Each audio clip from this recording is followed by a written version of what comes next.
नमस्कार मित्रांनो, स्वागत आहे तुमचं आपल्या एका नव्या व्हिडिओमध्ये। तर आजचा व्हिडिओ अतिशय महत्त्वाचा आहे स्पर्धा परीक्षा देणाऱ्या सर्व विद्यार्थ्यांसाठी। कारण स्पर्धा परीक्षेमध्ये अनेक स्पर्धा परीक्षा अशा आहेत की स्पर्धा परीक्षेमध्ये इतिहासावर आधारित किंवा समाज सुधारकांच्यावर आधारित प्रश्न विचारले जातात। त्यातीलच एक आज आपण महात्मा ज्योतिराव फुले यांच्याविषयी माहिती बघणार आहोत। आपण बोलताना अनेक वेळेला म्हणतो फुले शाहू आंबेडकरांचा महाराष्ट्र, तर त्यापैकी महात्मा ज्योतिराव फुले यांच्याविषयी आज आपण बोलणार आहोत। स्पर्धा परीक्षेच्या दृष्टीने जे काही महत्त्वाचे मुद्दे आहेत, पॉइंट्स आहेत, त्याविषयी आपण आज चर्चा करूया। चला तर मग बघा, आपण आज बोलतोय थोर समाज सुधारक महात्मा ज्योतिराव गोविंदराव फुले। त्यांचा जन्म 11 एप्रिल 1827 रोजी झाला। जन्म ठिकाण पुणे आहे, पुणे या ठिकाणी त्यांचा जन्म झाला। मूळ गाव त्यांचं कटगुण, जे की सातारा जिल्ह्यातील खटाव तालुक्यामध्ये आहे। बघा, त्यांचं पूर्ण नाव ज्योतिराव गोविंदराव फुले। ज्योतिराव गोविंदराव फुले हे त्यांचं पूर्ण नाव।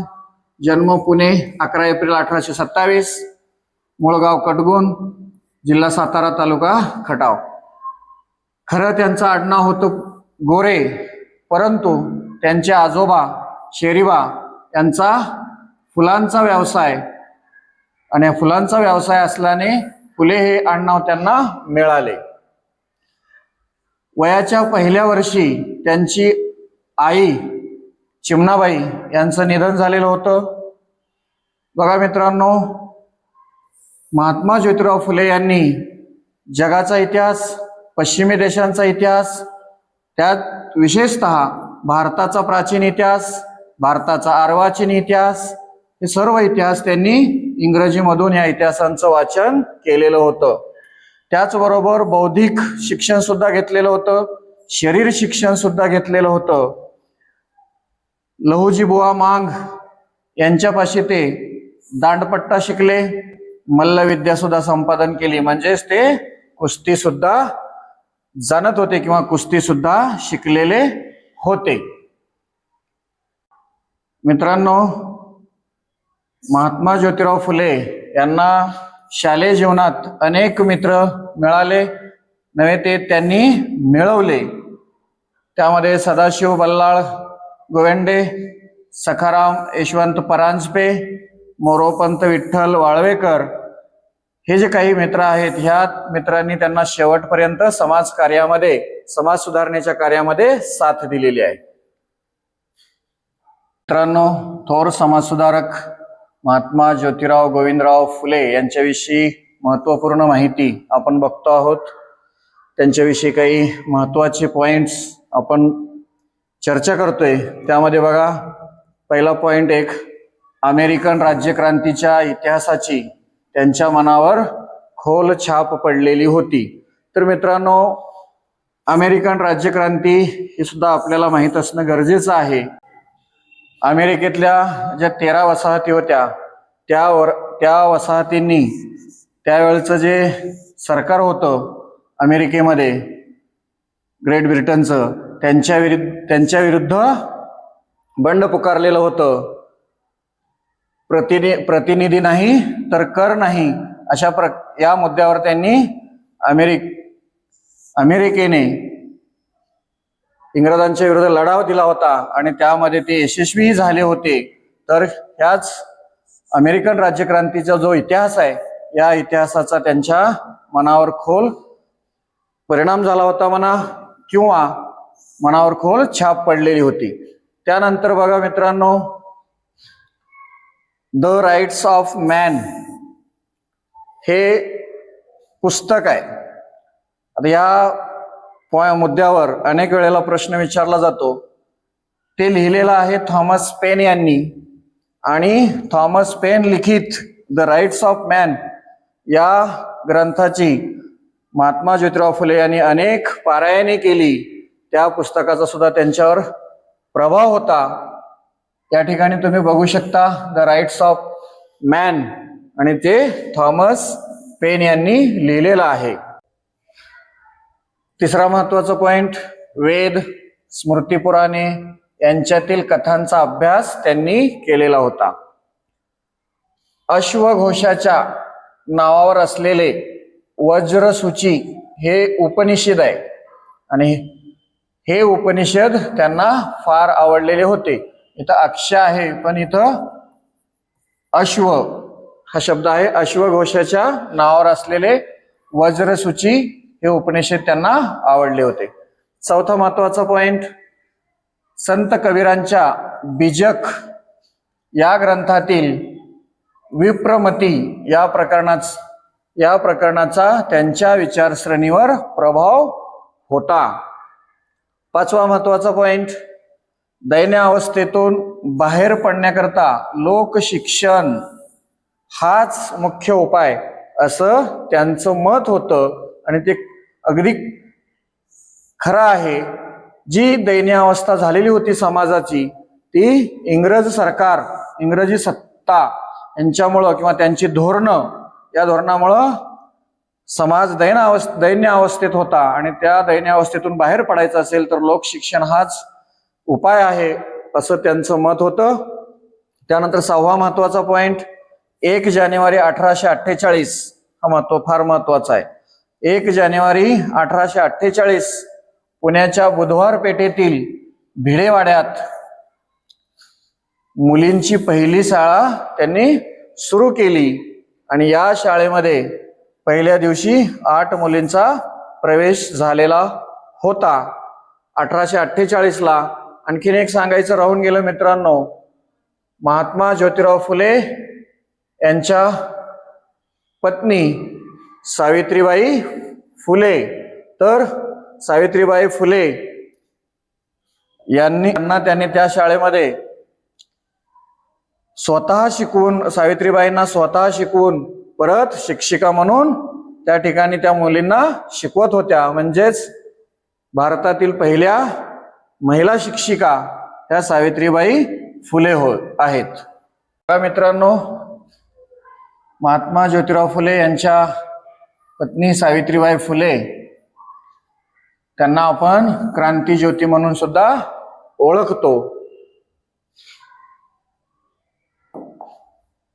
त्यानंतर 7वा पॉइंट, 1863 बाल हत्या प्रतिबंधक गृहाची त्यांनी स्थापना केली. जे बालमृत्यू व्हायचे ते बालमृत्यू होऊ नयेत म्हणून 1863 ला बाल हत्या प्रतिबंधक गृहाची स्थापना केली. त्यानंतर बघा 8वा पॉइंट आहे, विधवांच्या केशवपणाची चाल बंद व्हावी म्हणून त्यांनी चळवळ हाती घेतली, आणि या ठिकाणी बघा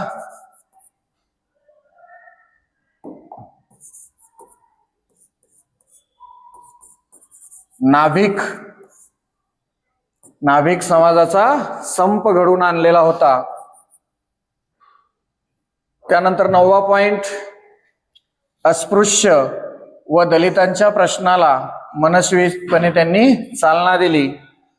त्या कालखंडामध्ये पाणी प्रश्न गंभीर झालेला होता, आणि म्हणून आपल्या वाड्यातील पाण्याचा हौद अस्पृश्य समाजातील नागरिकांसाठी त्यांनी खुला केलेला होता.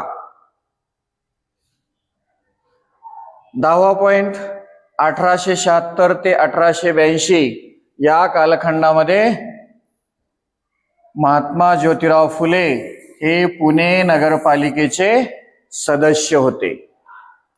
11वा पॉइंट बघा महत्वाचा, 1873 या वर्षी महात्मा ज्योतिराव फुले यांनी सत्यशोधक समाजाची स्थापना केली, आणि सत्यशोधक समाजाची स्थापना करण्यामागचा उद्देश काय होता? समाजाचे मौलिक परिवर्तन घडवून आणणे, त्याचबरोबर समता प्रधान समाज निर्माण करणे, त्याचबरोबर अंधश्रद्धा निर्मूलन करून वैचारिक क्रांती करणे किंवा वैचारिक क्रांती करण्याकरता सत्यशोधक समाजाची स्थापना महात्मा ज्योतिराव फुले यांनी केली, हा अतिशय महत्वाचा पॉइंट आहे 11वा. त्यानंतर बघा, उदरनिर्वाहासाठी महात्मा ज्योतिराव फुले यांचा बांधकाम कंत्राटदाराचा व्यवसाय सुद्धा. 13वा पॉइंट बघा मित्रांनो, रायगडावरील म्हणजे रायगड किल्ल्यावरील छत्रपती शिवाजी महाराजांच्या समाधीची व्यवस्था सरकारने घ्यावी, यासाठी ब्रिटिश सरकारकडे त्यांनी निवेदन दिलेलं होतं. 14वा महत्वाचा पॉइंट, शेतकऱ्यांच्या प्रश्नांसाठी लढणारे महाराष्ट्रातील पहिले समाजसुधारक आहेत महात्मा ज्योतिराव फुले. 15वा पॉइंट बघा, जुलमी सावकारी विरुद्ध त्यांनी लढा दिलेला आहे. पुणे व अहमदनगर जिल्ह्यात शेतकऱ्यांचे बंड घडविलं. हे बंड खतफोडीचं बंड म्हणून प्रसिद्ध आहे. महत्वाचा पॉइंट आहे, खतफोडीचे बंड म्हणून प्रसिद्ध आहे. 16वा पॉइंट बघा, त्यांना महाराष्ट्राचे मार्टिन ल्युथर किंग असे संबोधले जाते. 17वा महत्वाचा पॉइंट, 1852 साली शिक्षण क्षेत्रातील कामगिरीबद्दल मेजर कॅन्डी यांनी पुणे येथील विश्रामबाग वाड्यामध्ये त्यांचा सत्कार केलेला होता आणि याच वर्षी पुणा लायब्ररीची सुद्धा स्थापना केली गेलेली आहे. पुणा लायब्ररीची स्थापना सुद्धा 1852 साली केली. मित्रांनो, मार्टिन ल्युथर किंग हे नाव आलेलं आहे. तर मार्टिन ल्युथर किंग हे अमेरिकेतील मानव अधिकार किंवा मानवी अधिकारांसाठी लढणारे नेते म्हणा किंवा कार्यकर्ते. तर मार्टिन ल्युथर किंग यांचं एक भाषण फार प्रसिद्ध आहे. ते भाषण काय आहे ते आपल्याला माहिती असणं गरजेचं आहे. आय हॅव अ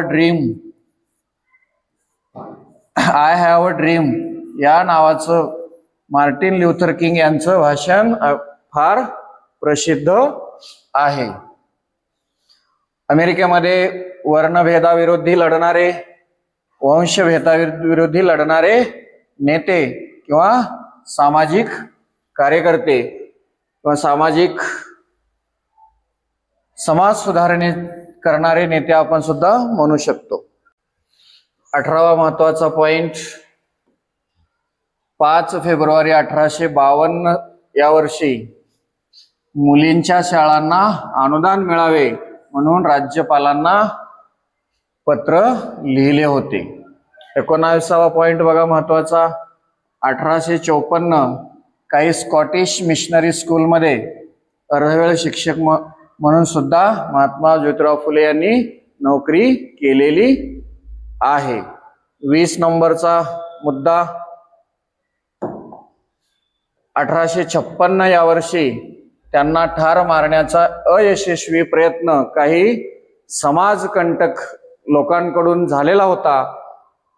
त्यानंतर ते जे मारेकरी होते या मारेकऱ्यांनी ज्योतिरावांपुढे शरणागती पत्करलेली होती. 1863 या वर्षी महात्मा ज्योतिराव फुले यांनी बालहत्या प्रतिबंधक गृहाची स्थापना केली, सुरू केलं. बघा, स्वतःला मूल नाही म्हणून त्यांनी दुसरं लग्न केलेलं नाही. तर महात्मा ज्योतिराव फुले आणि सावित्रीबाई फुले यांनी काशीबाई या ब्राह्मण विधवेच्या मुलाला, आणि त्या मुलाचं नाव यशवंत या मुलास दत्तक घेऊन पुढे त्यांना डॉक्टर बनविले. तर बघा, महात्मा ज्योतिराव फुले आणि सावित्रीबाई फुले यांनी यशवंत या मुलास दत्तक घेतले होते. 22 नंबरचा पॉइंट, पुण्यामध्ये पहिला पुनर्विवाह घडवून आणला. पूर्वीच्या काळी पुनर्विवाहावर बंदी होती समाजामध्ये, तर पुण्यामध्ये महात्मा ज्योतिराव फुले यांनी पुनर्विवाह घडवून आणला. 1873 अस्पृश्यता निवारण्यासाठी जाहीरनामा प्रसिद्ध केला। पुढे बघा 24 नंबर, लॉर्ड मेकॉलेच्या शिक्षण पद्धतीस विरोध केला। त्याला पाझर सिद्धांत असं लॉर्ड मेकॉलेच्या शिक्षण पद्धतीचं नाव आहे। तर याला महात्मा ज्योतिराव फुले यांनी विरोध केलेला होता। पुढचा मुद्दा 1887 त्यांच्या प्रेरणेने दीनबंधू हे साप्ताहिक सुरू झाले आणि त्या साप्ताहिकाचे पहिलेच संपादक कृष्णराव भालेकर हे होते। आणि हे जे दीनबंधू आहे हे दीनबंधू सत्यशोधक समाजाचे मुखपत्र होते। हे लक्षात ठेवा मित्रांनो, सत्यशोधक समाजाचे मुखपत्र दीनबंधू हे साप्ताहिक। 26 नंबरचा महत्वाचा पॉइंट बघा, मुंबई या ठिकाणी भारतातील पहिली मजूर संघटना मिल हँड असोसिएशनची स्थापना त्यांनी केलेली आहे। पुढचा मुद्दा, हंटर कमिशन समोर 12 वर्षाखालील मुला मुलींना प्राथमिक शिक्षण मोफत व सक्तीचे करावे हे विचार महात्मा ज्योतिराव फुले यांनी मांडलेले आहेत। पुढचा पॉइंट, ड्यूक ऑफ कॅनॉटच्या सत्कार सभेला महात्मा फुले हे शेतकऱ्यांच्या वेशामध्ये उपस्थित होते। पुढे 1888 मुंबई येथे राव बहादूर वडेदार यांच्यातर्फे त्यांना महात्मा ही पदवी अर्पण करण्यात आली, त्यांना महात्मा ही पदवी देण्यात आली। आणि मित्रांनो 28 नोव्हेंबर 1890 या वर्षी महात्मा ज्योतिराव फुले यांचे निधन झाले, आपल्यातून निघून गेले। तर मित्रांनो 28 नोव्हेंबर हे त्यांची पुण्यतिथीची तारीख। तर महात्मा ज्योतिराव फुले यांच्या स्मृतीस कार्यास माझ्यातर्फे विनम्र अभिवादन। मित्रांनो आता आपण महात्मा ज्योतिराव गोविंदराव फुले यांची लेखन संपदा बघणार आहोत। त्यांनी जी लिहिलेली ग्रंथ आहेत, पुस्तकं आहेत, त्यांच्याविषयी बोलणार आहोत। तर बघा, पहिला ग्रंथ 1855 महात्मा फुले यांनी तृतीय रत्न नावाचं नाटक लिहिलेलं आहे। बहुजन समाजाला अज्ञानाच्या अंधकारातून बाहेर काढण्यासाठी शिक्षण हा माणसाचा तिसरा डोळा या विचारावर हे नाटक आधारित आहे। 1869 ब्राह्मणांचे कसब हा एक काव्यात्मक आहे। यामध्ये त्या काळच्या ब्राह्मणशाहीने इतर जातींचे केलेले शोषण, त्या शोषणावर, धार्मिक वर्चस्वावर आणि सामाजिक विषमतेवर उपरोधात्मक व प्रकार टीका या ब्राह्मणांचे कसब या पुस्तकातून केलेली आहे। त्यानंतर पुन्हा 1869 छत्रपती शिवाजीराजे यांचा पोवाडा महात्मा फुले यांनी लिहिलेला आहे आणि या पोवाड्यातून त्यांनी छत्रपती शिवाजी महाराजांना कुळवाडी भूषण म्हणजे शेतकऱ्यांचे भूषण आणि क्षत्रिय कुलावंत असे संबोधत रयतेच्या राजाचे गुणगान गायलेले आहे। पुन्हा 1869 अखंडादी काव्य रचना सुद्धा त्यांनी केलेले आहे, म्हणजेच हे सुद्धा पुस्तक महात्मा फुले यांनी लिहिलेलं आहे। त्यानंतर महत्वाचं म्हणजे 1873 गुलामगिरी नावाचं पुस्तक त्यांनी किंवा ग्रंथ त्यांनी लिहिलेला आहे।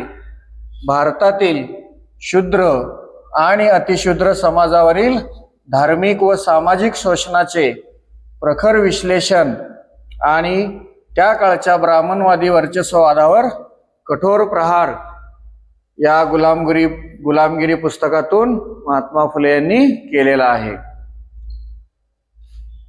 1882 हंटर शिक्षण आयोगापुढे दिलेले निवेदन, ते निवेदन आहे ते मूळ इंग्रजीमध्ये आहे, ते सुद्धा आपली मग काही वेळापूर्वी आपण याविषयी बोललोय।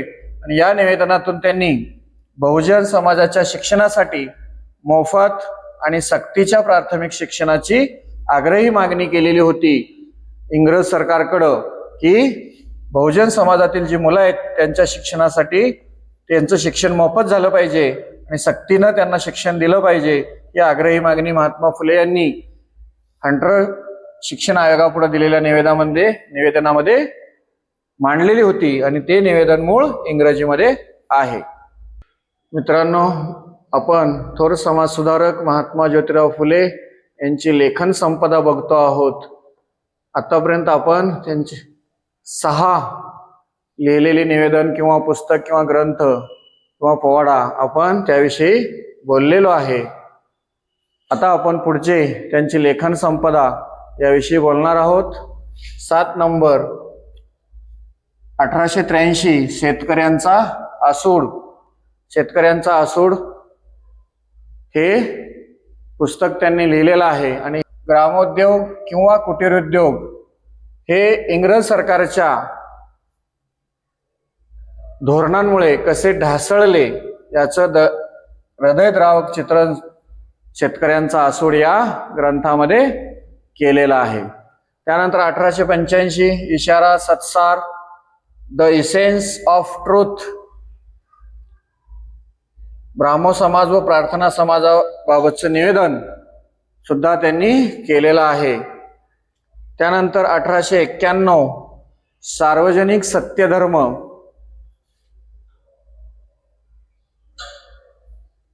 मित्रांनो, हा जो ग्रंथ आहे हा त्यांच्या मृत्यूनंतर प्रसिद्ध किंवा प्रकाशित केला गेलेला आहे.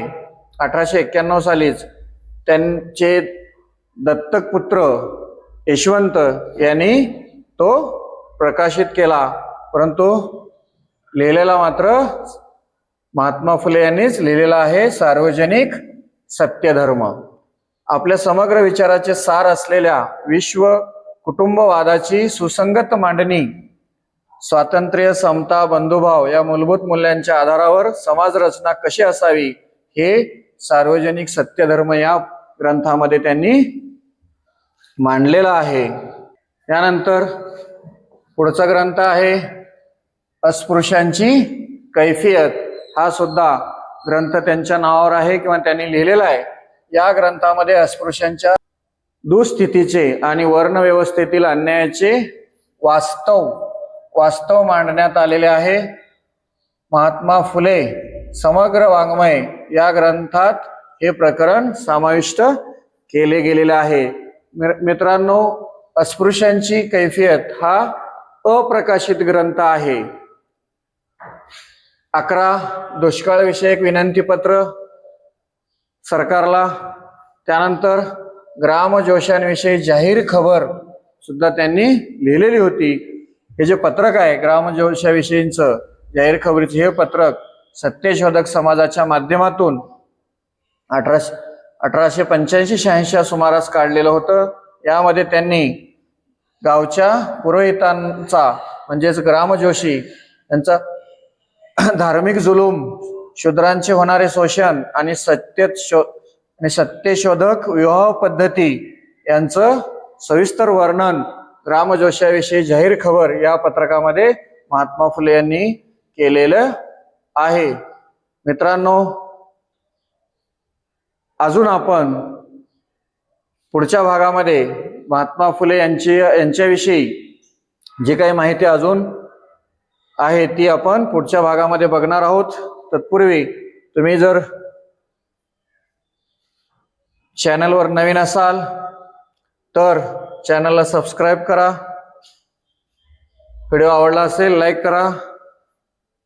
मित्रांनो, आताच आपण महात्मा ज्योतिराव फुले यांच्या विषयी काही महत्त्वाच्या घटना किंवा त्यांची लेखन संपदा याविषयी चर्चा केलेली आहे किंवा माहिती घेतलेली आहे. तर काही पॉइंट राहून गेलेले होते त्याविषयी आपण बोलूया. महात्मा ज्योतिराव फुले यांनी स्त्री मुक्तीची चळवळ चालवली आणि स्त्री ही ज्या अनिष्ट चालीरीती होत्या त्या चालीरीतीतून स्त्रीला मुक्त करण्याचं काम महात्मा ज्योतिराव फुले यांनी केलेलं आहे. ते फार मोठे साहित्यिक होते हे तर आपण त्यांची लेखन संपदा बघून जाणतोच. विशेष म्हणजे जातीभेदास महात्मा ज्योतिराव फुले यांनी विरोध केलेला आहे. आणखीन एक मुद्दा राहून गेलेला होता, तो म्हणजेच रात्रशाळा. भारतातील पहिली रात्रशाळा महात्मा ज्योतिराव फुले यांनी चालू केलेली होती. मित्रांनो, महात्मा ज्योतिराव फुले हे यशस्वी उद्योजकही राहिलेले आहेत. त्याचं उदाहरण सांगायचं म्हटलं तर पुणे येथे महात्मा फुले मंडई आहे, त्याचं बांधकाम महात्मा ज्योतिराव फुले यांनी केलेलं आहे. त्याचबरोबर खडकवासला धरणाचं बांधकाम सुद्धा महात्मा ज्योतिराव फुले यांनी केलेलं आहे. त्याचबरोबर आणखीन एक उदाहरण सांगायचं म्हटलं तर मुंबई येथे टाइम्स ऑफ इंडियाची इमारत आहे, ती इमारत सुद्धा महात्मा ज्योतिराव फुले यांनी बांधलेली आहे. त्याचबरोबर मुळा मुठा नदीवरचा पूल, तो पूल सुद्धा महात्मा ज्योतिराव फुले यांनी बांधलेला आहे. मित्रांनो, आणखीन एक मुद्दा सांगायचा आहे, तो म्हणजे बघा, महात्मा ही पदवी तर मुंबई या ठिकाणी एका कार्यक्रमामध्ये त्यांना तेथील नागरिकांनी रावबहादूर यांच्या हस्ते प्रदान केली. महात्मा ज्योतिराव फुले यांना डॉक्टर बाबासाहेब आंबेडकर हे आपले गुरु मानत असत. बाबासाहेबांच्या विषयी विश्वरत्न डॉक्टर बाबासाहेब आंबेडकर यांच्याविषयी सुद्धा आपण असाच माहितीपूर्ण व्हिडिओ घेऊन येणारच आहोत. त्यावेळेस त्यांच्याविषयी आपण संपूर्ण माहिती त्याविषयी बोलणार आहोत. अर्ध्या किंवा एका तासामध्ये 2 तासामध्ये महात्मा ज्योतिराव फुले यांचं कार्य सांगणं शक्य नाही. किती तास लागतील, हजारो तास लागू शकतात त्यांचं कार्य सांगण्यासाठी. एवढं मोठं कार्य महात्मा ज्योतिराव फुले यांचं आहे. आपण या ठिकाणी फक्त परीक्षेच्या दृष्टीनं जे काही महत्वाचे ज्या घटनांवर, ज्या प्रसंगांवर प्रश्न तयार होतात, मित्रांनो, आताच मी सांगितलं की डॉक्टर बाबासाहेब आंबेडकर हे महात्मा फुले यांना गुरु मानत असत. तर विश्वरत्न डॉक्टर बाबासाहेब आंबेडकर हे 3 व्यक्तींना गुरु मानत असत. एक भगवान गौतम बुद्ध, संत कबीर आणि महात्मा ज्योतिराव फुले. भारताचे बुकर टी वॉशिंग्टन असं कोणी म्हटलं महात्मा ज्योतिराव फुले यांना, तर बडोद्याचे सयाजीराव गायकवाड यांनी महात्मा फुले यांना भारताची बुकर टी वॉशिंग्टन म्हणलेलं आहे. त्यानंतर महाराष्ट्राचे कार्ल मार्क्स असं कोणी म्हटलं, तर माधवराव बागल यांनी महात्मा फुले यांना महाराष्ट्राचे कार्ल मार्क्स म्हटलेलं आहे. त्यानंतर भारतीय समाज क्रांतीचे जनक असं महात्मा फुले यांना म्हटलं गेलेलं आहे, तर ते म्हटलेलं आहे धनंजय कीर यांनी. मित्रांनो, या ठिकाणी एक थोडासा ट्विस्ट आहे. भारताचे बुकर टी वॉशिंग्टन जर म्हटलं तर ते महात्मा फुले आहेत, हे असं म्हटलं कोणी, तर बडोद्याचे सयाजीराव गायकवाड यांनी. पण जर प्रश्न आला महाराष्ट्राचे बुकर टी वॉशिंग्टन कोणाला म्हटलं जातं किंवा कोणाला ओळखलं जातं, तर ते आहेत कर्मवीर भाऊराव पाटील यांना महाराष्ट्राचे बुकर टी वॉशिंग्टन म्हणतात. आणि भारताचा जर प्रश्न आला तर मात्र महात्मा ज्योतिराव फुले. तर मित्रांनो, महात्मा ज्योतिराव फुले यांचं कार्य एवढं महान आहे की कमी वेळामध्ये एवढ्या 2 तासात सांगणं शक्य नाही. पण आपण परीक्षेच्या दृष्टीनं काही महत्वाचे मुद्दे जाणून घेतलेले आहेत. त्यांचं कार्य सांगायला गेलं तर खूप दिवस लागतील, खूप दिवसात सुद्धा होणार नाही. अशा महान व्यक्तीस मी विनम्र अभिवादन करतो आणि आजचा व्हिडिओ या ठिकाणी थांबवतो.